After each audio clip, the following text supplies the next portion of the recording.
President Bongbong Marcos met with Ukrainian President Volodymyr Zelensky for a bilateral meeting at the palace this morning. But before that, he delivered a keynote speech at the Shangri-La Dialogue in Singapore Friday. The details from Mobile Journal, Julie Baiza. Pangalagaan at hindi isusuko ang alinmang bahagi o teritoryo ng Pilipinas. Yan ang pangako ni Pangulong Bongbong Marcos sa pagharap sa International Institute for Strategic Studies Shangri-La Dialogue dito sa Singapore. I do not intend to yield. Filipinos do not yield.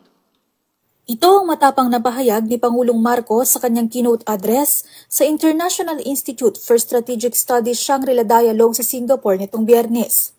In this solid footing and through our clear moral ascendancy, we find the strength to do whatever it takes to protect our sovereign home, to the last square inch, to the last square millimeter.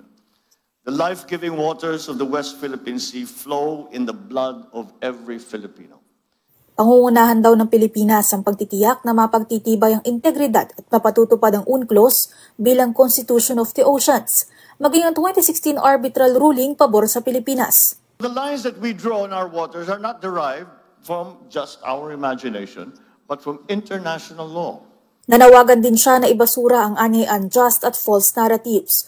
Walang tinukoy na bansa ang Pangulo pero ilang beses nang pinuna ng Pilipinas ang China sa mga pahayag nito kaugnay sa West Philippine Sea.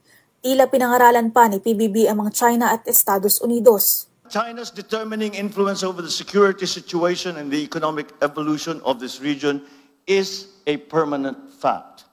At the same time, the stabilizing presence of the United States is crucial to regional peace.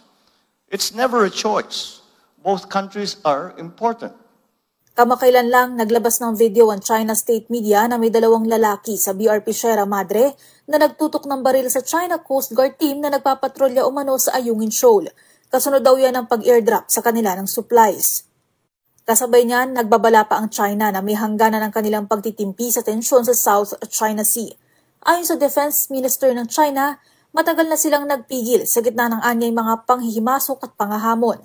Sa question and answer session naman ng dialogue, inilarawan ng Pangulong act of war sakaling mayroong masawing Pinoy, sakaling muling maulit ang pambobomba ng water cannon ng Chinese Coast Guard sa barko ng Pilipinas sa West Philippine Sea.